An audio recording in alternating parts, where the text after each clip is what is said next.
在讲之前还是跟大家讲一个误触吧。我已经发过在朋友圈我的一个误触，今天我想也跟大家分享一下。我是这么一个句子，我也找了很多的图片。我先说一下这个句子：古来大德生死切，诸不离手，念不懈。表法后学当勇猛，虎愿同生莲花界。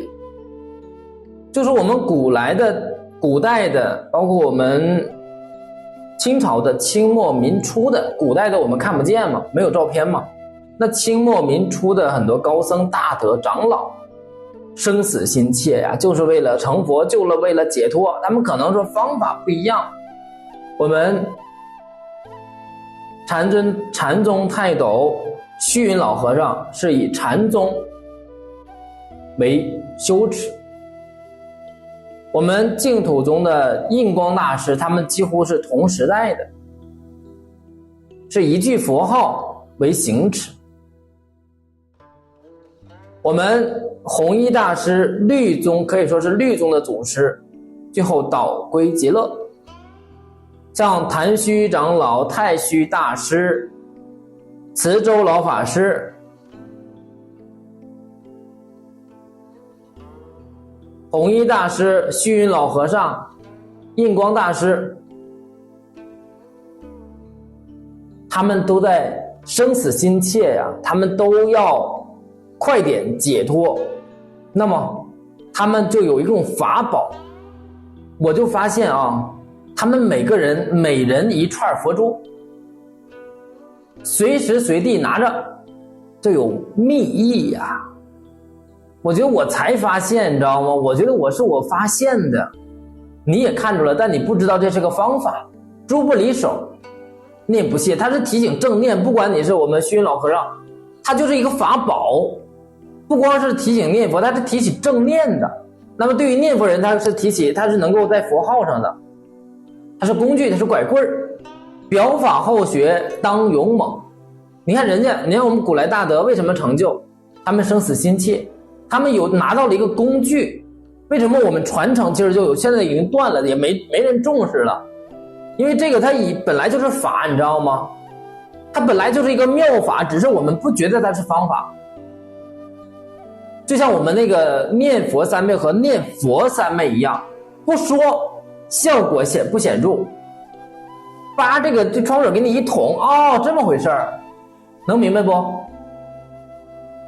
虽然你拿着你不知道它的方法的时候，我觉得就效果达不到。哦，你知道它是一个工具，它是我念佛的，我拿着它就是一个保证的时候，效果不一样。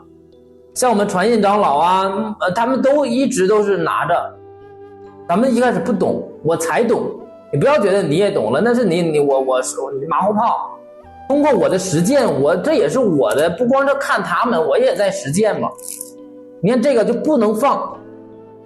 尤其第一张图片，这前排的师傅，你们这儿肯定看不到，人手一个呀，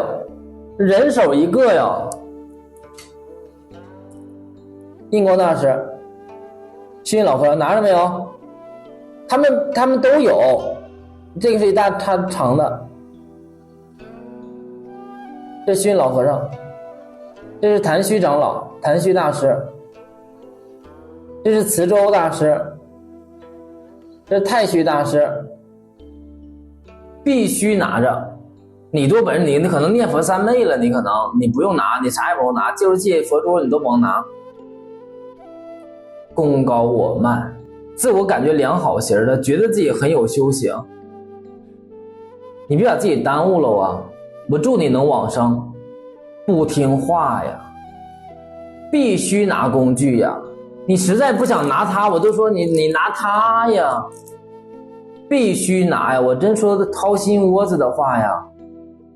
你战士上战场，你不拿枪，你干啥去了？堵枪眼啊？不拿家伙事儿？我们要时时刻刻保持正念，诸不离手，佛不离心，对自己高标准严要求。没有一点惭愧心呢，没入道啊，跟阿弥陀佛怎么感应道交？有心的莲友一定要加以重视，必须拿工具，哪怕你不拿计数器，拿念珠，不拿念珠，拿计数器，它并不是装饰。你现在有很多把它当成装饰，你拿也效果不好。哎呀，假装疯魔的那种，我觉得没必要。你当然我们形象可能都是在拿着，但有的人是为了就是我当装饰，有的提起正念，同样是拿着，效果不一样。你如果你拿着效果也不一样，有的是没有效果。哎妈哎，你看我这，哎呀看，哎呀我这哎呀，好几万，了不得，装有修行。你同样是拿着，效果就不一样的。一个是提起正念，一个是显摆，一个是装，装我有修行啊！哎呀，念珠不需要太贵，对治自己的这个，我这个贵，我这个比他那更贵呀。它的作用不是它本身的价值。你那200啊，哎呀，他这500，你看我这800。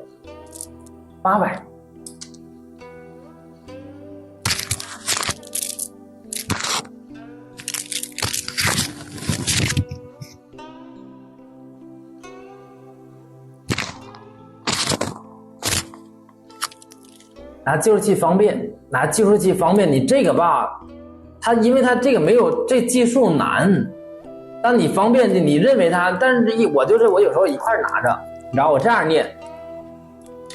念效果更好。我再告诉你个秘密啊，一手拿着计数器，一手拿念珠，效果更好。不知道你们有没有体会？我不敢说是我的体会啊，我觉得这样效果会更好。因为你记不了数，它有点难度，咱一般它也是慢点儿。我觉得还是这个更加的方便。等你70、80了，你那时候你自信符号什么都有了，你都功夫成片了，不需要你就专门拿它。你现在没到那个功夫，你刚30、40、40、50，你不方便，你还得按正常还得拿它。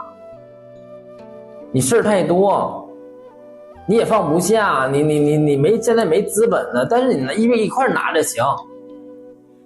你专门拿它，我觉得现在还不太够资格，你现在你就是量也没有，你又什么的，你总拿着能行啊？你能做到吗？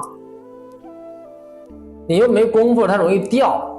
你到你70、80功夫成片了，不念字念经符号出来了，你就用它，就好点。你看你分人，一般是还是这个更适合，这更适合